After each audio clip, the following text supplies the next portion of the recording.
যত সুন্দর করেই সাজো না কেন, এই যে স্কুটি নিয়ে বেরোলে হেলমেট পরতেই হবে, নাহলে আবার 1000 টাকা ফাইন।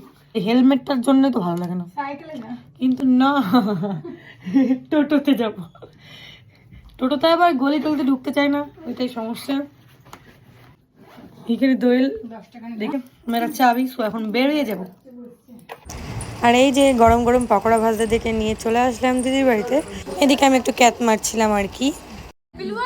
এই যে আমাদের চিনি বুড়ি। হ্যালো চিনি। চিনি ওইটা খা। তো এই যে পকোড়া, লালুর দোকানে ব্রেড পকোড়া।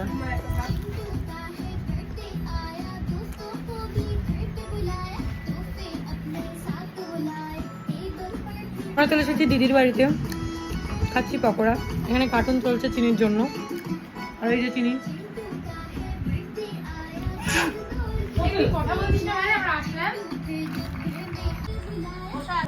আমরা এখন দোয়েলে জামা দেখছি, যেটা দোয়েলের জন্মদিনের দিদি গিফট করবে বলছে।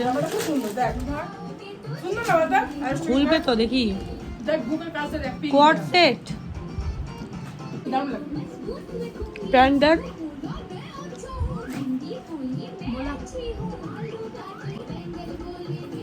এটা হচ্ছে নিচের প্যান্ট আর উপরে কুর্তি টাইপের। তো চলে এসেছিলাম দিদিদের নতুন বাড়িতে, পাশাপাশি বাড়ি। আসাম নেপাল থেকে সবাই পরীক্ষা দিতে এসেছিল বিএডের। তো কাকিমার বাড়ি যেহেতু, তাই কাকিমা একটু কথা বলতে যাচ্ছিল। এই যে কাকিমার পদ্ম ফুলের গাছ, পদ্ম ফুল নেই। আর এদিকে যারা এসেছিল সবাই হিন্দি বোঝে, বাংলা বোঝে না। তো এদিকে হিন্দি বলার চেষ্টা করছিল কাকিমা। কাকিমার হিন্দি বলা দেখে আমরা হাসতে হাসতে তো শেষ। আজকে হিন্দি নিয়ে যা কারবার হলো। হিন্দি জানিস না? আমি তো জানি না। হ্যাঁ, কাকিমা আমার দিদির শাশুড়ি ত্রিপুরার লোকজনকে খাবারের কথা বলছে, যদি খাবার নিয়ে গেতো অর্ডার করতো।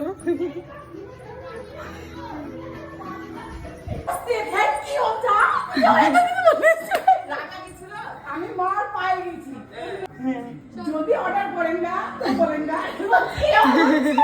আমি বলছি ওর নাম্বারটা রয়েছে উপরে, দিদির নাম্বার দেওয়া আছে, আপনি নিয়ে নেবেন। চা বাড়ি হাসতে হাসতে পেটে খিল ধরে গেল। দিদি আবার 2 কাপ কফি করে নিয়ে চলে এসেছে। আর এদিকে চিনি বুড়ি শুয়ে শুয়ে খাচ্ছে বিস্কুট। আমরা দিদির বাড়ি পেয়ে গেছি 1 কাপ কফি। ইহা দোয়েল হু, একটু হিন্দি বলা প্র্যাকটিস করতা হু গাইস।